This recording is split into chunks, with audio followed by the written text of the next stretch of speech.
Happy Friday, everybody. I hope you're having a great finish to a great week. Today's video, we wanted to talk a little bit about some news articles that came out and how it's impacting credit scores and how younger consumers are looking at credit. And we also want to talk about a success story where we were able to help somebody very quickly reach their credit score goals. So we'll jump right in here. There was an article by Wall Street Journal that was essentially talking about the FICO credit scores hold on the market and how that's starting to slip.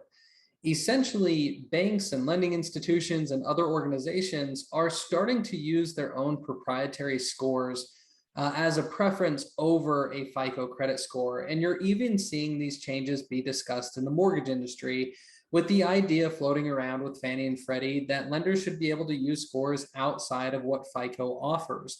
Now, obviously, this is a long article kind of discussing all of the flaws associated with FICO and how the changes are being implemented in real time.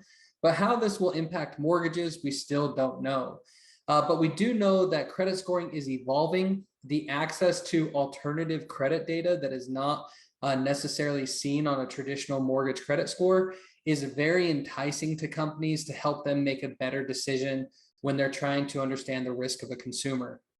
Now, transitioning to this next article here, and the reference that I really want to make to this article is that younger consumers perceive credit different than previous generations did. And one of the reasons why is because younger consumers oftentimes make less money than their parents did at the age of 30 or 35 and have more debt associated with things like student loans and not housing or credit cards or auto loans or installment loans. So that it creates a little bit of confusion and frustration for younger consumers when they enter the market to learn how to use credit. And it's changing the market and it's changing people's perception on credit. And it's going to be interesting to see how this impacts credit scoring and the risk analysis that leads to credit scoring in the future. One kind of common example of how big of a deal this is the huge kind of blow up of the Vantage score that uses non-traditional credit scoring data like rental payment history and utility payment history to give consumers a credit score, because based upon this article, there's something like 54 million credit invisible consumers out there who just don't have traditional credit lines and therefore don't have access to credit. So huge issue for younger consumers trying to enter the market and build credit. There's a lot of confusion there. You have all of these transitions and changes coming up with credit scoring.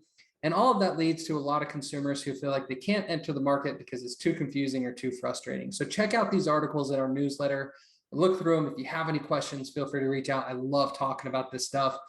But I wanted to end today on a client success story. It's kind of fun. This client came to us, I believe it was 56 days ago. And their scores had dropped dramatically because there were two collections that populated on their credit report. Well, within 56 days, we were able to remove those two collections from their credit report, as well as an inaccurate late payment from a credit card, boosting their scores, getting them even higher than where they were when the client started with us, and resulting in a very quick turnaround, getting that client ready to hit their credit goals.